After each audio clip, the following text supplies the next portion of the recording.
رسوله النبي الأمين المكين الحنين الكريم الرؤوف الرحيم وعلى آله الطيبين الطاهرين وصحبه الكرام المتقين المخلصين المكرمين. أما بعد، أعوذ بالله من الشيطان الرجيم.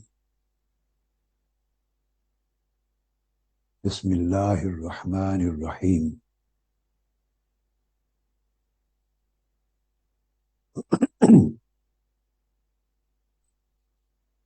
لقد كان لكم في رسول الله أسوة حسنة.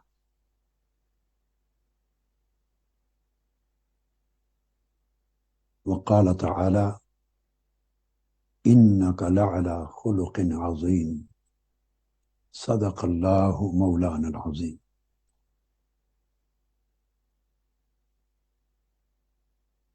مترجم حضرات ہیں، وہ ایک ایک لفظ کا ترجمہ مہمانان گرامی قدر کے لیے کرتے رہیں بیٹے۔ السلام علیکم ورحمۃ اللہ وبرکاتہ۔ محترم المقام الاستاذ الدکتور العلامہ اسامہ محمد حسن العبد، رئیس جامعۃ الازہر الاسبق،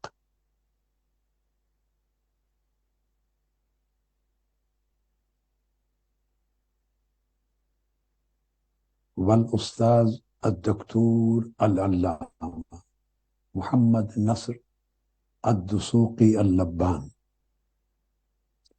استاذ الحدیث وعلومه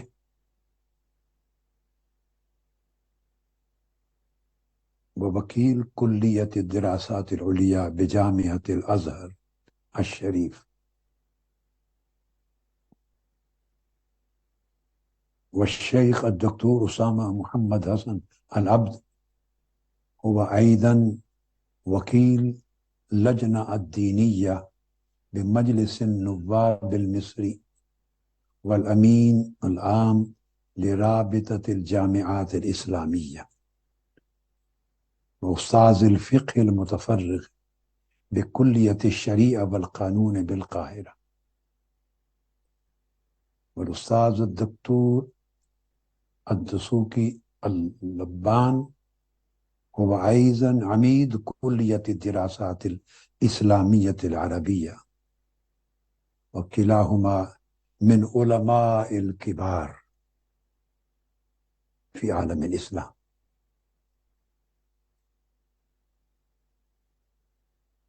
أرحب بكما بصفة خاصة ترحيبا حارا۔ معزز مہمانان گرامی قدر، جمیع مشائخ و علماء کرام، عظیم زعماء اور زندگی کے مختلف شعبہ جات سے تعلق رکھنے والے نمائندگان، تحریک منہاج القرآن کے عظیم رفقا و وابستگان، خواتین و حضرات، اور آج کی اس 40ویں عالمی محفل میلاد کے جمیع شرکاء و حاضرین اور حاضرات و سامعات، الحمدللہ تعالی ہم پاکستان کے اس تاریخی مقام پر جو مینار پاکستان ہے، جہاں پر قائد اعظم محمد علی جناح کا 1940 کا خطاب ہوا، قرارداد مقاصد پاس ہوئی اور قیام پاکستان کی تحریک کا آغاز ہوا، اسی عظیم مینار کے سائے میں تحریک منہاج القرآن کو آج 40 برس گزرے ہیں اس مقام پر عالمی محفل میلاد منعقد کرتے ہیں،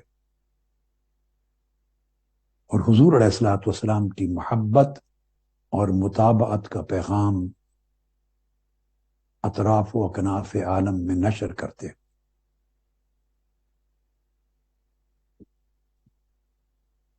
چونکہ وقت زیادہ گزر گیا ہے اور میرے پاس اپنی گفتگو کا جو وقت مقرر تھا اس سے بہت کم ہے، سو میں نے عربی میں مزید کلمات جو معزز مہمانان گرامی قدر کے لیے تھے وہ ترک کر دیے، اور اپنے موضوع کا آدھا حصہ بھی ترک کر دیا، تاکہ جس نقطے پر میں بات کرنا چاہتا ہوں وہ اطمینان سے اور توجہ کے ساتھ اس حصے کو مکمل کر سکوں۔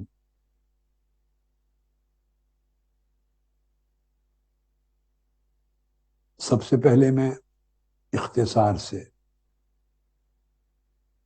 مختلف شعبہ جات اور ذمہ داران کا نام لیے بغیر مبارکباد دینا چاہتا ہوں تحریک منہاج القرآن کی پوری مرکزی قیادت کو اور محفل میلاد کا انتظام و انصرام کرنے والی پوری مرکزی ٹیم کو، جس کے سربراہ جواد حامد ہے، اور ان کے ساتھ جملہ معاونین اور منتظمین کو،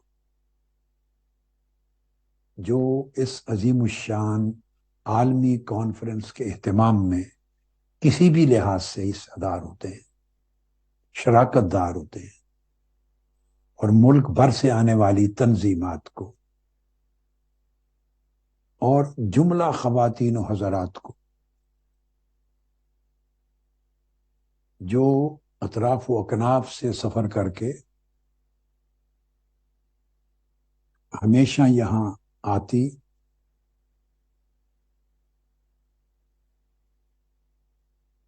اور یکبختہ راتوں میں بھی ہماری مائیں بہنیں بیٹیاں ہزار ہا کی تعداد میں ساری رات محبت رسول میں جاگتی، گرمیوں کے موسم میں بھی آئی ہیں۔ اسی طرح علماء، تحریک منہاج القرآن کی تنظیمات، اس طرح MSM کے طلباء و طالبات، اس طرح منہاج القرآن یوتھ لیگ کے جوان، علماء کونسل کے ممبران، پاکستان عوامی تحریک کے قائدین و کارکنان، مشائخ، علماء، سابقہ منسٹرز، سادات، بزرگ نمائندگان، اس معاشرے کے جملہ معززین مبارکباد کے مستحق ہیں کہ جو طویل زمانے سے آقا علیہ الصلوۃ والسلام کی بارگاہ میں اپنے تعلق، اپنی غلامی، اپنی نسبت محبت کے اظہار کے لیے آتے ہیں، اور دنیا بھر سے، مختلف ممالک سے، حتیٰ کہ افغانستان سے سفر کر کے آتے ہیں، سارے مبارکباد کے مستحق ہیں۔ اللہ رب العزت آپ کا آنا، ہمیشہ استقامت کے ساتھ اس میں شریک ہونا قبول فرمائے۔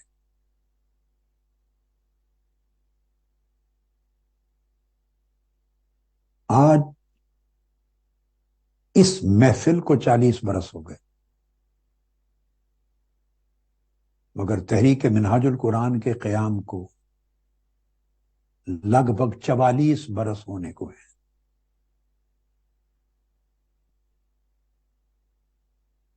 آج تک گزشتہ 40 برس میں میری دعوت کا فوکس آپ کی زندگیوں میں حضور علیہ الصلوۃ والسلام کی ذات اقدس کے ساتھ تعلق حبی کو زندہ کرنا رہا ہے۔ ایک زمانہ تھا جب آقا علیہ الصلوۃ والسلام کی ذات اقدس کی نسبت اعتقاد کو خطرات لاحق تھے، عقدی اور حبی تعلق کمزور ہو رہا تھا، ہر طرف انتشار تھا۔ اس تعلق عقدی، تعلق حبی کو مضبوط کرنے، مستحکم کرنے، بحال کرنے اور محفوظ کرنے کی جد و جہد نے الحمدللہ تعالی ہمیں وہ کامیابی عطا کی کہ وہ انتشار ختم ہو گئے، اس نقطے پر انتشار ختم ہو گئے۔ آج تحریک منہج القرآن وہ پلیٹ فارم ہے جہاں ہر مکتب فکر اور ہر مسلک سے تعلق رکھنے والے اکابر علماء، اساتذہ، مشائخ، نمائندگان بلا جھجک آتے اور میلاد مصطفیٰ مناتے اور شان مصطفیٰ کا دفاع کرتے اور آقا علیہ السلام کی تعلیمات کا اس پلیٹ فارم پہ پرچار کرتے ہیں۔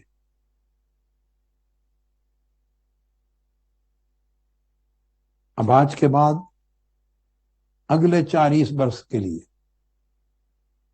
میں معلوم نہیں فزیکلی آپ کے اندر زندہ رہوں، کب تک رہوں، کب چلا جاؤں، میں ہوں گا یا نہیں ہوں گا، مگر اگلے 40 برس اب تعلق خلقی کا درس دینا چاہتا ہوں اور تعلق حبی سے آپ کا سفر اگلے مرحلے میں داخل کر رہا ہوں تاکہ آقا علیہ السلام کی ذات اقدس سے تعلق خلقی قائم ہو جائے۔ حضور علیہ الصلوۃ والسلام کی ذات اقدس سے پہلا تعلق صوری تھا، جس میں حضور علیہ السلام کی ذات اقدس سے محبت شدت کے ساتھ قائم ہوتی ہے۔ اس محبت کے ساتھ آپ کی ذات اقدس کی تعظیم کا سمجھ آتی اور آپ کی تعظیم اور آپ کی تکریم اور توقیر کے ساتھ آپ کی سنت و سیرت کی مطابقت ہوتی ہے، پھر آپ کے دین کی نصرت پر محنت ہوتی ہے۔ یہ ایک ایسا تعلق تھا جس پر بنیاد رکھی گئی تاکہ آقا علیہ السلام کے ساتھ آپ محبت کے رشتے میں جڑ جائیں، تعظیم و تکریم کے رشتے میں جڑ جائیں،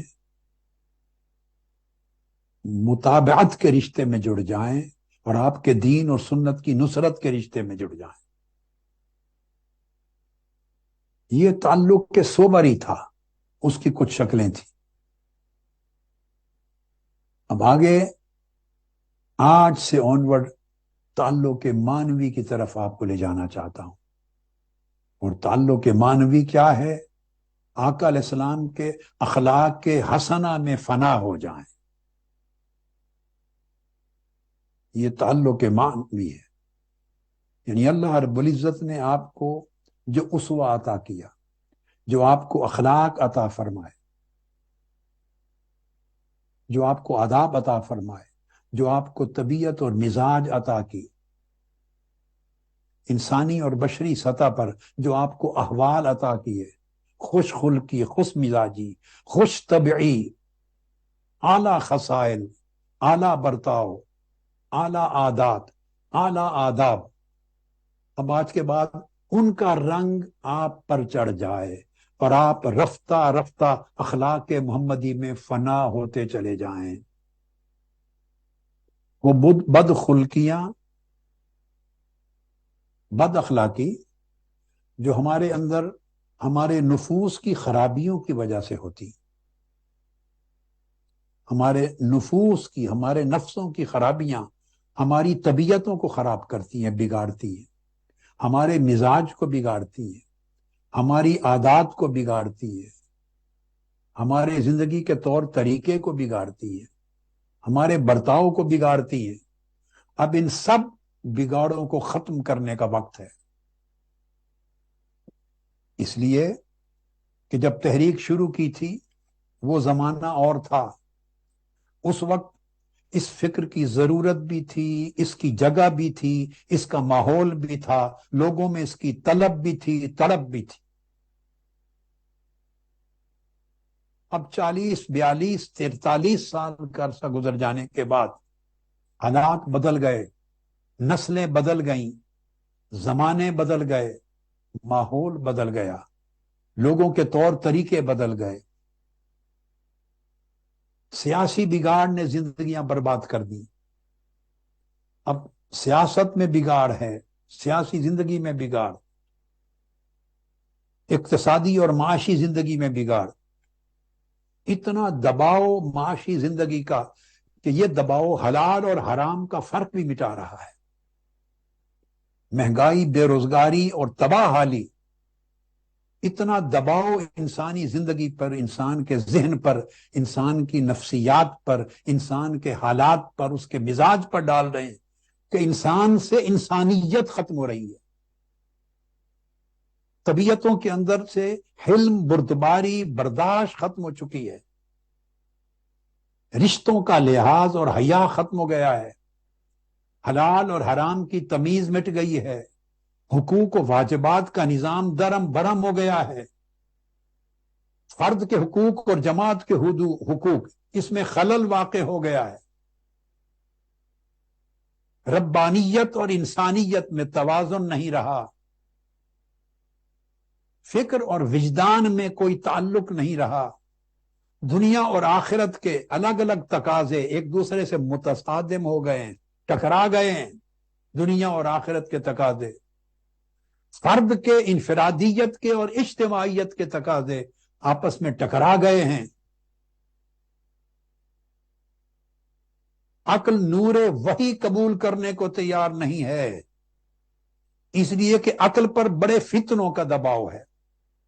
سوشل میڈیا ہے، الیکٹرانک میڈیا ہے، ڈیجیٹل میڈیا ہے، سیاسی حالات ہیں، معاشی حالات ہیں، علاقائی محلی حالات ہیں، ریجنل سرکمسٹانسز ہیں، بین الاقوامی حالات ہیں۔ دنیا دگرگوں ہو گئی ہے۔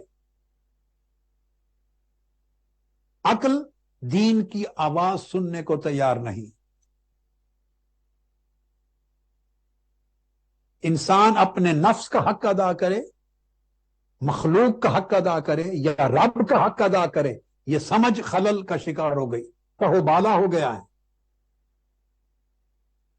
انسان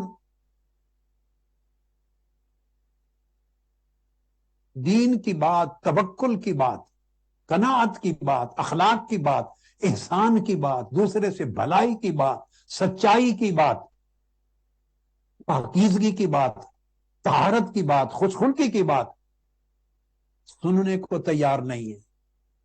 اتنی جھنجھناہٹ آ گئی ہے زندگی میں، حالات نے انسان کی انسانیت چھین لی ہے، مسلمان سے مسلمانیت چھین لی ہے۔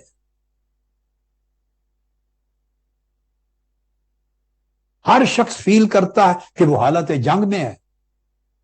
فرد، ایک فرد وہ حالت جنگ میں ہے، ہر گھرانہ فیل کرتا ہے حالت جنگ میں ہے، معاشرہ فیل کرتا ہے حالت جنگ میں ہے، دنیا فیل کرتی ہے حالت جنگ میں۔ امن اٹھ گیا ہے، ذہنوں سے اٹھ گیا، دلوں سے اٹھ گیا، روحوں سے اٹھ گیا، طبیعتوں سے اٹھ گیا، مزاجوں سے نکل گیا۔ امن نہیں رہا، سلامتی نہیں رہی۔ اور اس کے برعکس انتہا پسندی، دہشت گردی فکر میں، سوچ میں، اس نے ہمیں اپنی لپیٹ میں لے لیا ہے۔ تو حالات بدل گئے ہیں۔ کن تبدیلیوں نے انسانی زندگی کو اپنی لپیٹ میں لے لیا ہے۔ ان حالات میں اب ہمارے اوپر واجب ہے کہ ہم زندگی کا اگلا جو راستہ ہے، آقا علیہ الصلوۃ والسلام کے میلاد پاک کی رات، اس کا تعین کریں۔ اور میں جو اگلا راستہ آپ کو بتانا چاہتا ہوں وہ محمدی اخلاقیات کا راستہ ہے۔ یہ آج کا موضوع ہے، محمدی اخلاقیات۔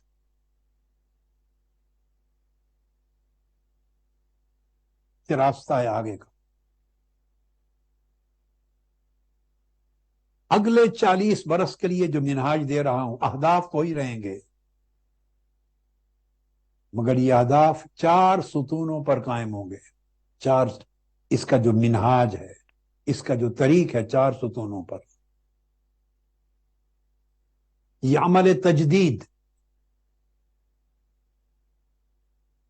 یہ عمل تجدید ہے۔ جب دین کی قدریں مٹ رہی ہوں، اس وقت انسان صرف اپنے آپ کو، اپنی نیکی اور صلاح کو محفوظ رکھ لے، اپنی زندگی میں خیر کو محفوظ رکھ لے، اور دوسرے آگ میں جلتے رہیں اور گناہ کے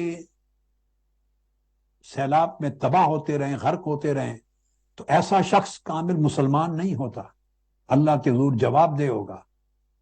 اسے جہاں اپنی مسلمانی بچانی ہے، وہاں اس کو دوسرے کی مسلمانی بچانی، جہاں اسے اپنی زندگی میں نیکی اور صلاح کو محفوظ کرنا ہے، وہاں اسے جہاں تک ہو سکے دوسرے کی زندگی میں نیکی اور صلاح کو محفوظ رکھنا ہے۔ جیسے اسے اپنے آپ کو خیر پر قائم رکھنا ہے، اسی طرح دوسرے کو خیر پر قائم رکھنے کے لیے جد و جہد کرنی ہے۔ یہ معنی دعوت ہے۔ ادعو الی سبیل ربک، انسان خود کو بھی خیر کی دعوت دے اور ہر دوسرے شخص کو بھی خیر کی دعوت دے، خود کو بھی شر سے بچائے، ہر دوسرے شخص کو بھی شر سے بچائے۔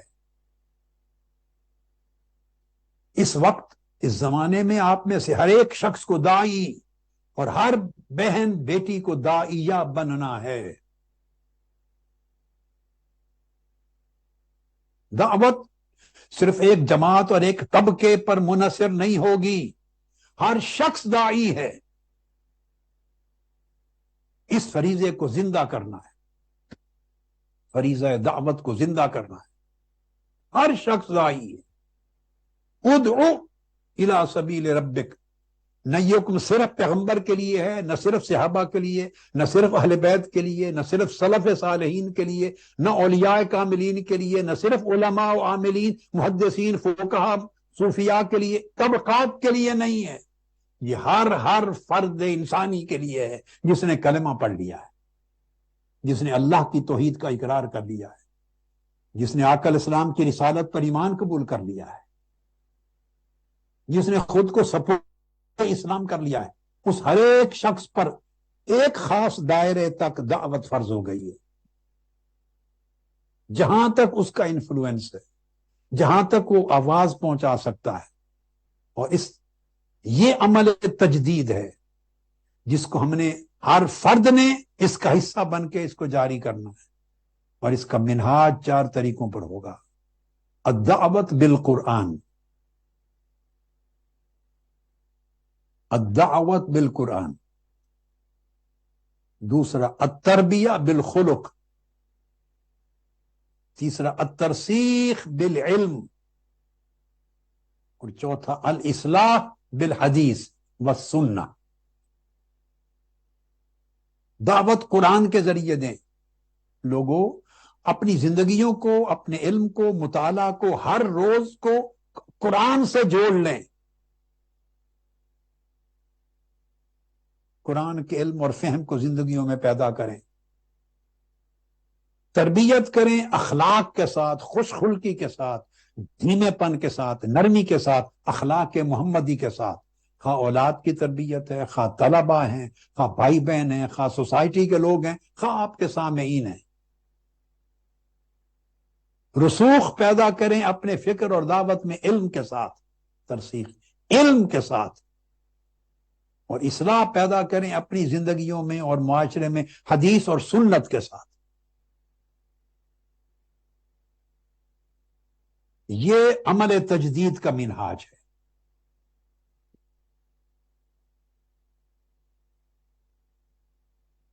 میں یہ چاہتا ہوں کہ اگلی زندگی آپ آقا علیہ الصلوۃ والسلام کے ساتھ تعلق معنوی میں جڑ جائیں، یعنی آپ کے اخلاق محمدی میں فنا ہو جائیں۔ آپ میں سے ہر ایک کا خلق آقا علیہ السلام کے خلق کا نظارہ پیش کرے. آپ کے اخلاق حضور علیہ الصلوۃ والسلام کے اخلاق کا ریفلیکشن ہو.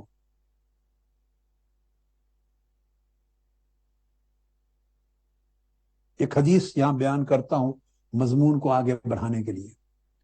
جامع ترمذی میں ہے اور صحیح ابن حبان میں اور مسند احمد ابن حنبل میں. حضرت جابر رضی اللہ تعالیٰ عنہ سے آقا علیہ السلام نے فرمایا ان من احبکم الی و اقربکم منی مجلسا یوم القیامہ احاسنکم اخلاقا.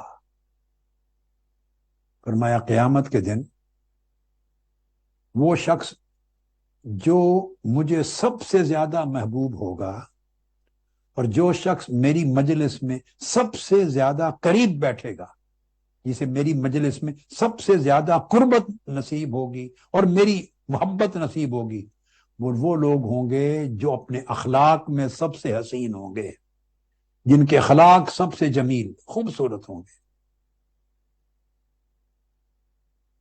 اور ایک اور روایت میں آقا علیہ السلام نے احاسنکم اخلاقا کی شرح فرمائی.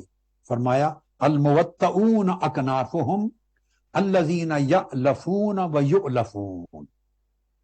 اخلاق کن کے اچھے ہوں گے؟ حضور علیہ الصلوۃ والسلام نے اس کو ڈیفائن کیا، تعریف کی. فرمایا اچھے اخلاق والے وہ لوگ ہوں گے الموطؤون اکنافهم، جن کے اکناف یعنی جن کے پہلو لوگوں کی خدمت کے لیے تواضع کے ساتھ بچھے ہوئے ہوں گے. اچھے اخلاق کی تعریف بتا رہا ہوں، جن میں کبر نہیں ہوگا، جن میں عجب نہیں ہوگا، جن میں خود پسندی نہیں ہوگی، نفس پرستی نہیں ہوگی، تکبر نہیں ہوگا، دوسرے کے لیے حقارت نہیں ہوگی، تنگ نظری نہیں ہوگی، بلکہ ان کے پہلو بچھے رہیں گے تواضع اور انکساری میں، دوسروں کی خدمت کے لیے، دوسرے کی بھلائی کے لیے، دوسروں کو نفع پہنچانے کے لیے، دوسروں کی تکلیف دور کرنے کے لیے، دوسروں کو خیر بہم پہنچانے کے لیے بچھے رہیں گے جن کے پہلو الموطؤون اکنافهم. اور پھر آقا علیہ السلام نے اس کی مزید تعریف کی اور وضاحت فرمائی. فرمایا یہ بچھے پہلوؤں والے لوگ کون ہوں گے؟ الذین یألفون، جو خلق خدا سے محبت کریں گے، الفت رکھیں گے، ویؤلفون، اور ان کی طبیعت اور مزاج اتنی نرم لطیف محبت اور چاہت سے بھری ہوئی ہوگی کہ لوگ بھی ان سے محبت کریں گے. وہ محبت کریں گے اور محبت کیے جائیں گے. یہ پیمانہ ہے. یہ پیمانہ نہیں ہے کہ آپ یا میں ہم خود کہیں کہ میرے اخلاق بڑے اچھے ہیں. نہیں، پیمانہ یہ ہے کہ آپ لوگوں کی خدمت اور ان کی محبت اور ان کی منفعت میں کتنے بچھے ہوئے ہیں، تواضع کتنی ہے، انکساری کتنی ہے. اور اس کی علامت یہ ہے کہ آپ کے دل میں لوگوں کی محبت کیا ہے. اور اگر اس پر فیصلہ کرنا ہے، ہر شخص کہہ سکتا ہے کہ میں تو لوگوں سے، ہر خلق خدا سے محبت کرتا ہوں. آپ کا دعویٰ قبول نہیں ہے.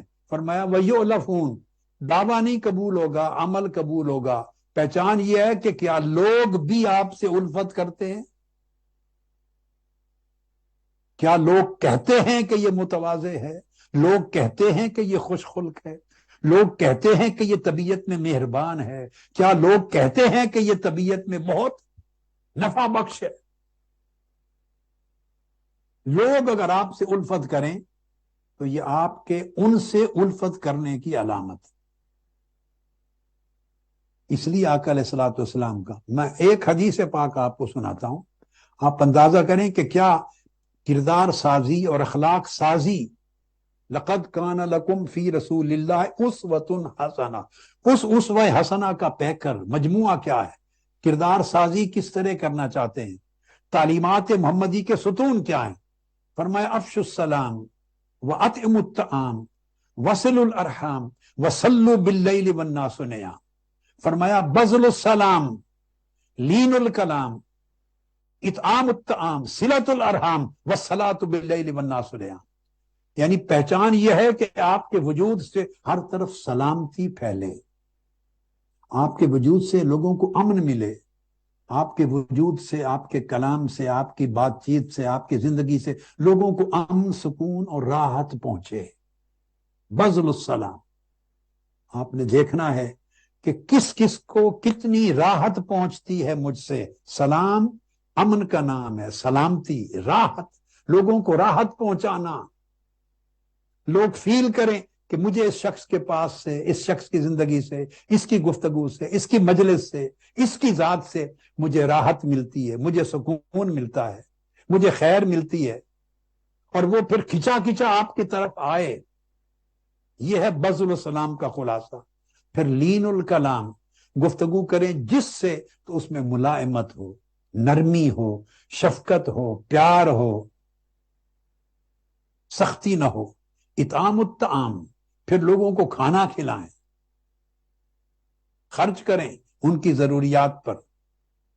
پاکستان کے آج کے معاشرے میں اور پوری دنیا کے معاشروں میں، مہنگائی کے عالم میں اطعام الطعام واجب ہو گیا ہے۔ آقا علیہ الصلوۃ والسلام نے فرمایا جب وسائل کم ہو گئے اور معاشی تنگی ہو جاتی تھی تو آقا علیہ السلام فرماتے تھے طعام الاثنین یکفی الاربع وطعام الواحد یکفی الاثنین وطعام الاثنین یکفی الاربع وطعام الاربعۃ یکفی الثمانیہ۔ حکم فرماتے ایک شخص کا کھانا دو لوگوں کو دیا جائے کافی ہے، دو کا کھانا چار کو دیا جائے، اور چار کا کھانا 8 کو دیا جائے، کھانا تقسیم فرما دیا جائے۔ آقا علیہ السلام نے فرمایا اشعریین کے لیے ایک قبیلہ تھا، فرمایا انہم منہم انہم منی وانا منہم، اشعریین کا قبیلہ مجھ سے ہے اور میں ان سے ہوں۔ آقا علیہ السلام سے پوچھا یا رسول اللہ اس کی وجہ کیا ہے، اتنا کرم کسی قبیلے پر کہ فرمائے میں ان سے ہوں اور وہ مجھ سے ہیں؟ فرمایا اس کا سبب صرف یہ ہے کہ جب ان کے خاندانوں میں اور گھروں میں بعض لوگوں کے ہاں کھانا پینا ختم ہو جاتا ہے، معاشی تنگی آ جاتی ہے، تو یہ سارے قبیلے کے لوگ اپنے گھروں سے کھانا نکال لیتے ہیں، ایک جگہ ڈھیر کر دیتے ہیں اور برابری کے ساتھ سب گھروں میں تقسیم کر دیتے ہیں۔ اپنے گھرانوں میں، خاندانوں میں کسی کو بھوکا نہیں رہنے دیتے، اپنے کھانے لقمے تقسیم کر دیتے ہیں۔ اطعام الطعام، پھر فرمایا صلۃ الارحام، خونی رشتوں کو قائم رکھنا۔ بعض لوگ بڑی صدقہ خیرات کرتے ہیں، مساجد میں باہر روزوں کی افطاریاں بڑے دھوم دھام سے خیرات کرتے ہیں، مگر ان کے خونی رشتے بھوک کے ساتھ مر رہے ہوتے ہیں۔ خونی رشتے، بہن، بھائی، اعزہ، اقارب، خالائیں، پھوپھیاں، چچا، چچا زاد، پھوپھی زاد، یعنی ماں باپ کی طرف سے خونی رشتے، قریب و بعید کے رشتہ دار، انہیں کھانا میسر نہیں ہے، وہ زندہ رہنے کے لیے حرام خوری اور حرام کاری کرنے پر مجبور ہے، زندہ رہنے کے لیے حلال و حرام کا فرق مٹا رہے ہیں، دین ذبح کر رہے ہیں، ایمان کاٹ رہے ہیں۔ یہ حالات ہیں آج کل حالات۔ تو اس صورت میں باہر کی خیراتیں کوئی فائدہ نہیں دیتی۔ سب سے پہلی خیرات الاقرب فالاقرب، خونی رشتوں کو پہلے محتاجی سے نکالے۔ پھر اس کے بعد 5ویں نمبر پر فرمایا پھر رات کے اندھیروں میں نماز پڑھنا جب لوگ سوتے ہیں۔ اللہ رب العزت نے اپنا حق 5ویں نمبر پر بیان کیا، اور چاروں کے چاروں حق اپنی خلق کے مخلوق کے بیان کیا۔ لیکن بذل السلام مخلوق کے لیے، لین الکلام مخلوق کے لیے، اطعام الطعام مخلوق کے لیے، صلۃ الارحام مخلوق کے لیے۔ 4 حق مخلوق کے اپنے بندوں کے پہلے رکھے تاکہ ان کی زندگی سے مشکلات ختم ہوں، انہیں راحت ملے، انہیں سکون ملے، انہیں اطمینان ملے۔ اور اس کے بعد فرمایا وہ لوگ 5ویں نمبر پر جو رات کو اٹھ کے میرے حضور سجدہ ریز ہوتے ہیں۔ یہ ہے پیمانہ محمدی اخلاقیات کا۔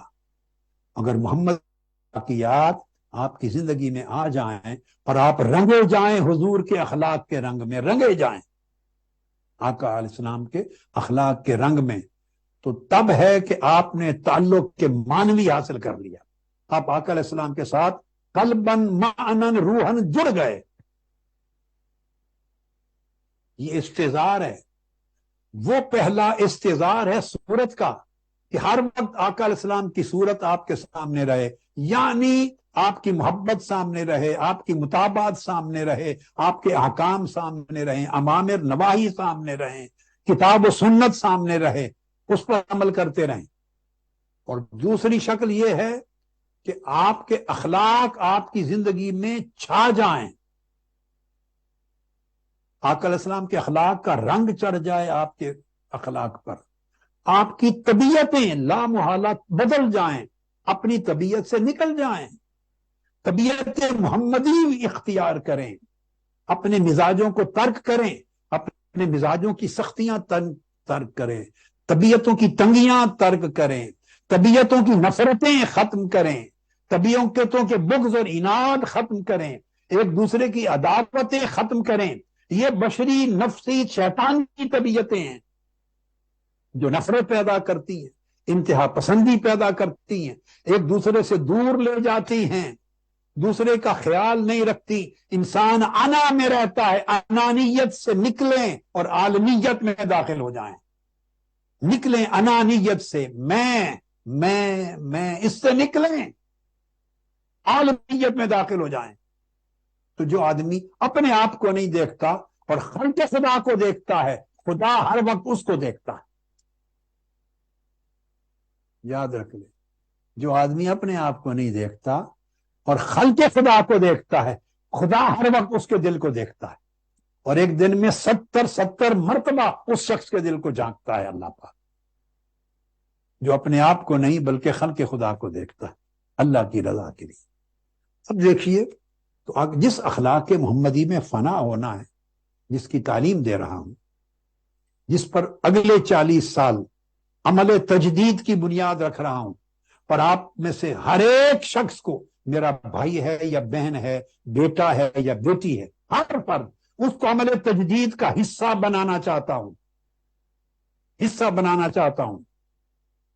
تعلق کے خلق کے ذریعے اس کے چند نمونے دیتا ہوں، آقا علیہ السلام کے اس خلق محمدی کے چند نمونے دیتا ہوں، جتنا وقت نے اجازت دی، جس قدر وہ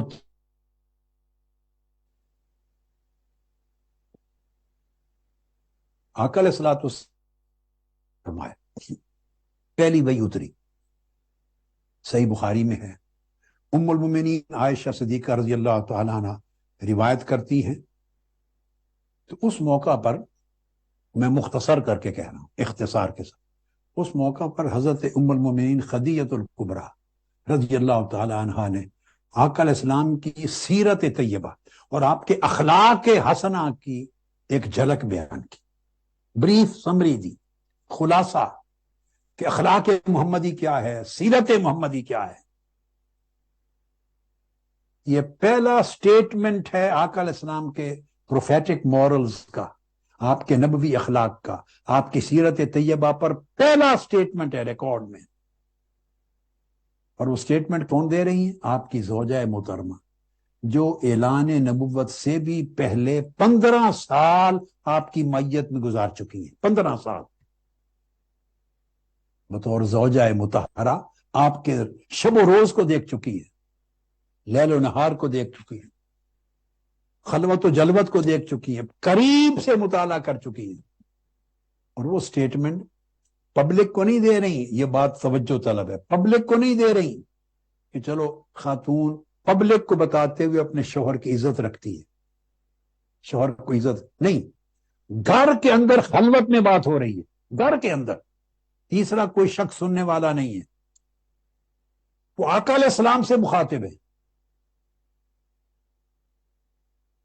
سچی پکچر ہے۔ وہ کیا؟ واللہ ما یخزیک اللہ ابدا۔ کیوں؟ سنی، انک لتصل الرحم، آپ ہمیشہ خونی رشتوں کے ساتھ بھلائی کرتے ہیں، وتصدق الحدیث، ہمیشہ بات سچی کرتے ہیں، وتحمل الکل، کمزوروں، یتیموں، غریبوں، ناداروں کا بوجھ خود اٹھاتے ہیں، وتکسب المعدوم، غریبوں فقیروں کے ساتھ نیک سلوک کرتے اور ہمیشہ ان کی مدد کرتے ہیں، وتقر الضیف، ہر مہمان کی مہمان نوازی کرتے ہیں، وہ تعینوا علی نوائب الحق، اور راہ حق کی مشکلات میں لوگوں کی اعانت فرماتے ہیں۔ جو شخص بھی کسی مصیبت میں پڑ جائے آپ اس کی مدد کرتے ہیں۔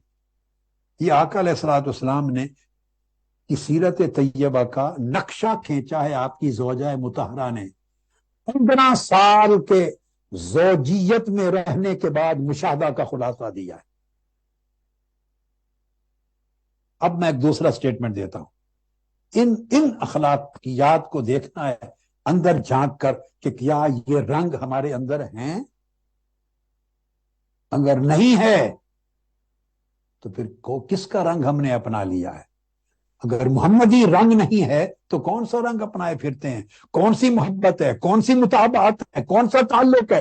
کون سا میلاد ہے؟ کون سا عقیدہ ہے؟ اب ہمیں حضور کے اخلاق میں فنا ہونا ہوگا، حضور کے اخلاق و عادات کا رنگ چڑھانا ہوگا، اس طرح معاشرہ مصطفی معاشرہ بنے گا۔ اب ایک دوسرا سٹیٹمنٹ دیتا ہوں، وہ حضرت جعفر بن ابی طالب شاہ حبشہ نجاشی کے دربار میں وہ سٹیٹمنٹ دیتے ہیں جب لوگ ہجرت کر کے حبشہ چلے گئے تھے۔ اب وہ سٹیٹمنٹ بڑا نفیس ہے، بڑا جامع ہے۔ وہ بیان کرتے ہیں، تاریخی خطاب ہے، وہ بیان کرتے ہیں نجاشی کو جو شاہ حبشہ نے پوچھا، بتاؤ اے جعفر بن ابی طالب سٹیٹمنٹ دو، جس نبی کا کلمہ پڑھتے ہو، یہ قریش آئے ہیں مکہ سے تمہارے خلاف مقدمہ لے کر، بتاؤ وہ کون ہیں، تم نے ان کو کیسا دیکھا ہے، کیا جانتے ہو، کب سے جانتے ہو، کس طرح کا جانتے؟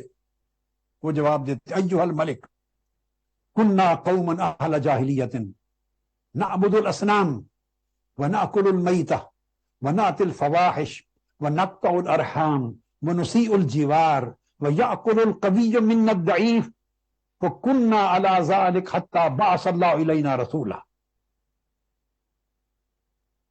جعفر بن ابی طالب کہتے ہیں، اے شاہ حبشہ ہم جاہل لوگ تھے، اب سنیے ذرا، جاہل لوگ تھے، مردار کھاتے تھے، ہم بتوں کو پوجتے تھے، بے حیائی کے کام کرتے تھے، رشتہ داریاں توڑتے تھے، پڑوسیوں کے ساتھ بد سلوکی کرتے تھے، ہمارے معاشرے میں ہر طاقتور کمزور کو کھا جاتا تھا، کسی کے حق کی پرواہ نہیں تھی، نہ کسی کی عزت محفوظ تھی، نہ جان نہ مال، نہ کوئی حیا تھا نہ شرم۔ اور وہ کہتے ہیں کہ ہم اسی طرز زندگی پر چلے آ رہے تھے حتیٰ کہ اللہ رب العزت نے ہم میں اپنا رسول مبعوث فرمایا۔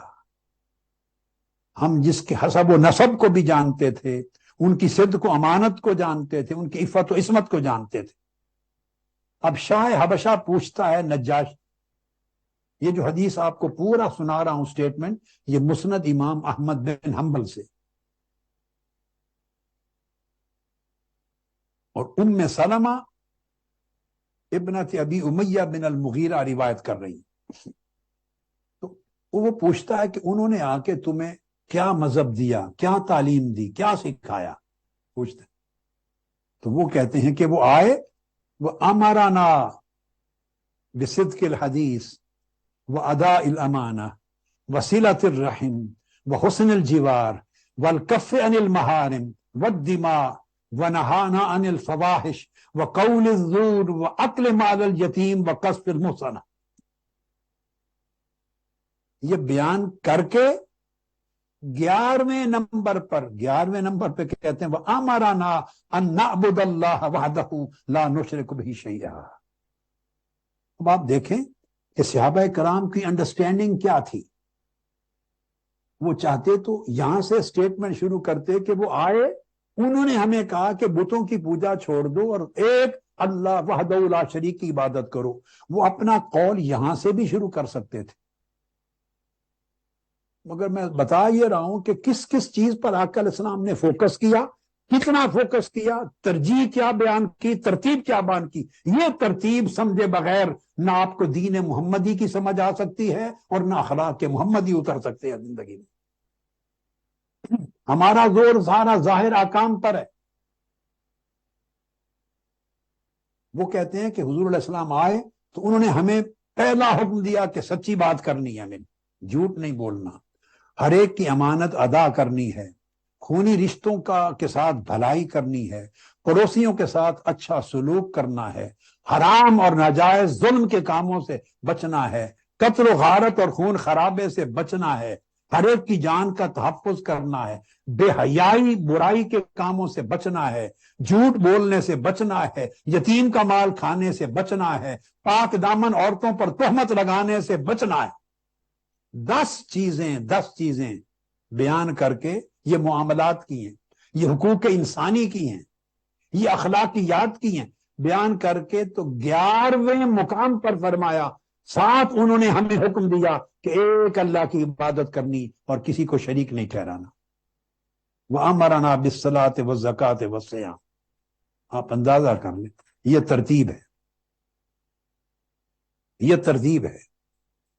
اس سے اندازہ کریں کہ آقا علیہ الصلوۃ والسلام کا فوکس اپنی سوسائٹی کو بلڈ اپ کرنے اور انسانوں کی کردار سازی میں آپ کا فوکس کیا تھا، ترجیحات کیا تھی۔ یہ بات سمجھنے والی۔ اور صحابہ کرام نے جو حضور علیہ السلام کو سمجھا اور جس طرح آپ کی تعلیمات کو سمجھا اور آپ کے دین کو سمجھا، آپ کی زبان مبارک سے اور آپ کے عمل مبارک سے، وہ فہم کیا تھا، وہ فہم منتقل کرنا چاہتا ہوں۔ جب تک یہ فہم ہمارے دل و دماغ میں نہیں آئے گا اور اس فہم کو عملی طور پہ اپنی زندگیوں میں ہم اتار نہیں لیں گے، ہم امن اور سلامتی کا اور سکون اور راحت کا چشمہ نہیں بن سکتے، ہم کبھی خیر نہیں پا سکتے۔ اب میں چند نمونے، یہ تو 2 سٹیٹمنٹس تھی، اب آقا علیہ السلام کی حیات طیبہ کے چند عملی نمونے دیتا ہوں، عملی نمونے۔ چیدہ دوں گا چونکہ وقت کم بچ گیا ہے، چیدہ۔ حضرت جبیر بن مطعم روایت کرتے ہیں، یہ سنیے۔ اب بعض اوقات ہم اچھے اخلاق اپناتے ہیں، مگر جب پریشر آتا ہے، حالات کا تناؤ آتا ہے، مشکلات آتی ہیں، تو انسان اپنی متوازن زندگی جو عام حالات میں اچھی معتدل طریقے سے، شریفانہ طریقے سے، خوش اخلاقی سے، اچھے آداب کے ساتھ گزار رہا ہوتا ہے، وہ جب جھلاتا ہے پریشانیوں میں، جو آج جھلانے کا حال ہے پاکستان کا، آج جب ان حالات میں آتا ہے تو وہ متزلزل ہو جاتا ہے، وہ اپنے اس کردار کو جو سنبھال کے چل رہا تھا برقرار نہیں رکھ سکتا، اپنے ذہن اور دل کے اندر جو ایک اعتدال تھا، سکون اور راحت کی کیفیت تھی، وہ برقرار نہیں رکھ سکتا، لٹ جاتا ہے اس کام۔ اب وہ دیکھیے آقا علیہ السلام کی حیات طیبہ کے چند نمونے۔ فرماتے ہیں جبیر بن مطعم آقا علیہ السلام کے ساتھ بیٹھے تھے، کب؟ جب غزوہ حنین سے واپس پلٹے، غزوہ حنین سے فتوحات ہوئی، غنائم مال غنیمت آیا، پلٹے تو جو آراب تھے، بدو، ارد گرد دیہاتوں کے رہنے والے لوگ دوڑے آقا علیہ السلام سے مال غنیمت لینے کے لیے، اور انہوں نے گھیر لیا آقا علیہ السلام کو، اور گھیر کے آپ پیچھے ہٹتے گئے، وہ پھر آگے چڑھائی کرتے گئے، آپ پیچھے ہٹتے گئے، حتیٰ کہ گھیر کے ایک درخت کے پاس جا کے لگا دی، آقا علیہ السلام ایک درخت کے پاس لگ گئے، اور پھر کیا انہوں نے آقا علیہ السلام پہ جھپٹ پڑے، بدو تھے، انہوں نے آپ کی چادر مبارک چھین لی اور کہتے تھے کہ ہمیں مال غنیمت دے۔ اب اس کیفیت کا ایک نقشہ اپنے ذہن میں رکھیں، آپ کے ساتھ اگر ایسا ہو یا کسی بہت بڑے خوش خلق سخی جواد کے ساتھ ایسا ہو، ایک کیفیت کو دیکھیں، تو چادر چھین لی ہے اور دھکے دے دیے ہیں اور گھیر لیا اور مال مانگتے ہیں، تو آقا علیہ السلام نے اس مقام پر فرمایا، آپ مسکرا پڑے، آپ نے فرمایا کہ میں تمہیں اتنا دوں گا کہ تم مجھے کبھی زندگی میں بخیل نہیں سمجھو گے، کنجوس نہیں جانو گے، اتنا سیراب کر دوں گا تمہیں، یہ کہہ کے مسکرائے، فرمایا مجھے چادر تو واپس کرو۔ دیکھو کیا انسانی انداز ہے، خوش طبعی ہے، کتنی خوش طبعی۔ غصہ نہیں کیا، ناراضگی نہیں کیا۔ یہ جو برداشت ہے اور حلیمی ہے اور خوش طبعی ہے اور برداشت اور حلم ہے، عقل اور تحمل، اس کو زندگیوں میں پیدا کرنا ہے۔ یہ علاج ہے، اس کے بغیر آپ اس آگ میں جلنے سے بچ نہیں سکتے۔ آگ آپ نے نہیں جلائی، آپ کسی نے جلائی ہے، پورا معاشرہ جلاتا ہے، مگر آپ سارے معاشرے کی آگ نہیں جلا سکتے، اپنے اندر کی آگ تو جلائیں، اور گرد و نواح کی آگ تو بجھائیں، اپنے اندر کی آگ تو بجھائیں۔ اور یہ تبھی ہوگا جب طبیعتوں میں اس طرح کی کیفیت پیدا کریں گے۔ اسی طرح ابو ہریرہ رضی اللہ تعالیٰ عنہ روایت کرتے ہیں، ابو الشیخ الاسبہانی نے اس کو روایت کیا ہے۔ اس سے بھی عجیب بات، چند گوشے دے رہا ہوں آقا علیہ السلام کی حیات طیبہ کے، آپ کی اخلاقیات محمدی کے۔ ایک بدو عراب میں سے ایک دیہاتی آیا، اس نے آقا علیہ السلام سے کہا کہ میرے حالات خراب ہیں، میری مدد کریں، دیں۔ امام حیثمی نے بھی اس کو بیان کیا ہے۔ آقا علیہ السلام نے اس کی مدد کر دی، اس نے جو مانگا عطا کر دیا۔ اب توجہ طلب ہے، اب معلوم کرنے کے لیے کہ اس کی ضرورت پوری ہو گئی ہے یا نہیں، تو آقا علیہ السلام نے اس سے پوچھا، دینے کے بعد فرمایا کہ جو کچھ میں نے دیا ہے اس سے راضی ہو، خوش ہو؟ اس سے آہستہ سے پوچھا، اس نے کہا نہیں، آپ نے کوئی اچھائی نہیں کی خاص میرے ساتھ۔ اس نے کہا آپ نے میرے ساتھ کچھ اچھائی نہیں کی۔ وقال الاعرابی لا ولا اجملت۔ اس پر جو صحابہ کرام ارد گرد کھڑے تھے وہ غضبناک ہو گئے، اتنی بے ادبی، وہ اس کی طرف دوڑے اس کو روکنے کے لیے۔ آقا علیہ السلام نے منع کر دیا، خبردار اس کی طرف کوئی نہ بڑھے۔ اسے لے کے گھر میں چلے گئے، اندر جا کے گھر میں جو کچھ تھا وہ بھی اس کو دے دیا، اتنا دے دیا، اس کی جھولی بھر دی، دے کے تو اس کے بعد پھر پوچھا اب خوش ہو؟ اس نے کہا ہاں اب خوش ہوں۔ آپ نے پوچھا قال احسنت الیک؟ قال الاعرابی نعم جزاک اللہ من، اب میں خوش ہوں۔ اب یہ تو ایک گوشہ ہے جو گھر کے اندر ہو رہا ہے، کیوں دے دیا ہے۔ اور آقا علیہ السلام نے پہلی بار بھی جو دیا وہ تو کم دینے والے تھے نہیں، پہلی بار بھی دیا تو اس کا گھر بھر دیا ہوگا، بہت کچھ عطا کیا ہوگا، مگر اس سے پوچھنا چاہتے تھے، اپنے احساس سے نہیں کہ میں دے کر مطمئن ہوں کہ میں نے بہت کچھ دے دیا ہے، اس اینگل سے نہیں دیکھا، اس کے زاویے سے دیکھنا چاہتے ہیں کہ کیا اس کی ضرورت پوری ہو گئی، یہ مطمئن ہے، اس کی پریشانی کا حل چاہتے ہیں، اس لیے اس سے پوچھا، اس نے کہا نہیں، پھر گھر جا کے اور دیا، پھر اس نے کہا اب مطمئن خوش ہوں۔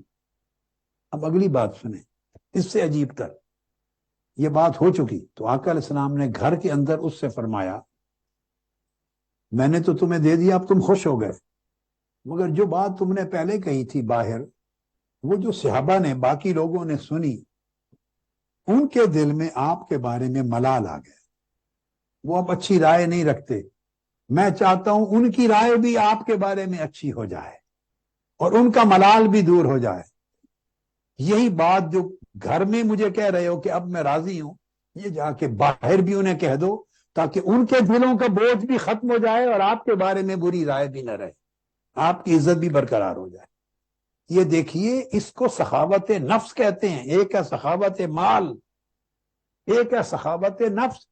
آپ اپنی نفس میں بھی کسی کی طبیعت کا بوجھ برداشت نہیں کرتے، کسی کا دوسرے کے بارے میں برا خیال بھی برداشت نہیں کرتے، اس کا بوجھ بھی اتارتے ہیں، اس کا بوجھ بھی اتارتے ہیں، اسے بھی راحت دیتے ہیں، اسے بھی سکون دیتے ہیں۔ یہ کمال درجے کی سخاوت، یہ ہے خلق محمدی۔ ایک اور چیز بیان کرتا ہوں، عبداللہ بن سلام روایت کرتے ہیں کہ زید بن سعنا ایک صحابی ہے، اہل کتاب میں سے عالم تھے، یہودیوں کے عالم تھے اہل کتاب کے، بعد میں اسلام قبول کر لیا، مگر اسلام قبول کرنے سے پہلے کا واقعہ ہے۔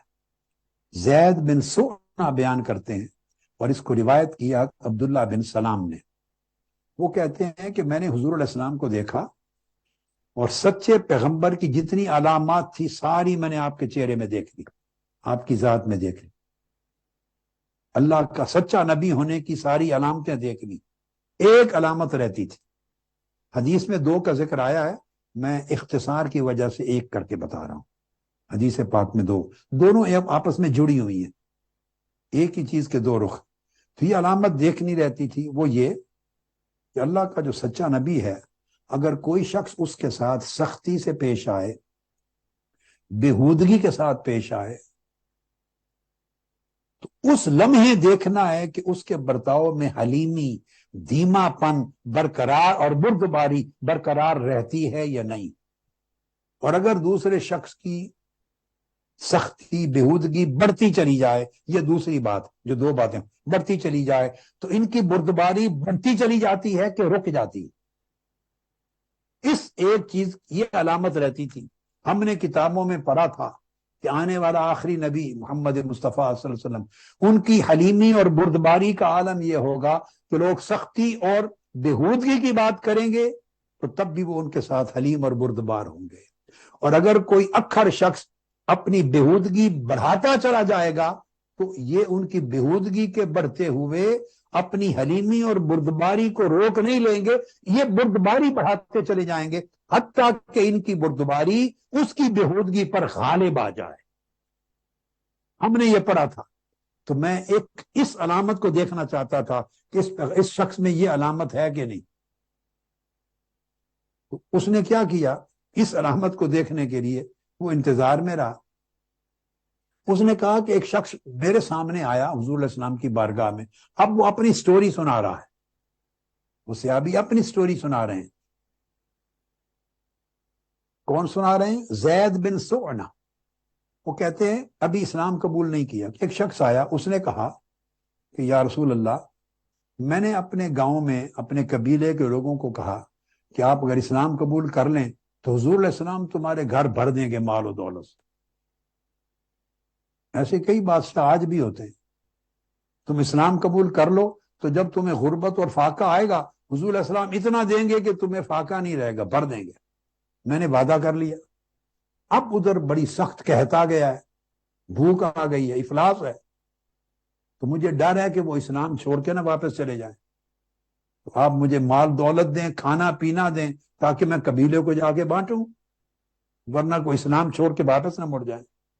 اب آقا علیہ السلام کے پاس اس وقت کوئی پیسے تو نہیں تھے، آپ نے کسی کو کہا کہ کوئی ہے مجھے قرض دے دے تاکہ میں اس قبیلے کو کھانا بھجوا دوں۔ کھجوریں، جو، اسی طرح کی چیزیں ہوتی تھی۔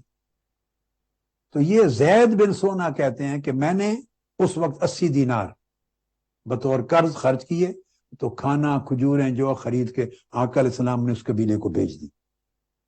میں نے کہا میں اپنے آرام سے قرض لے لوں گا۔ یہ واقعہ بیان کرتے ہیں۔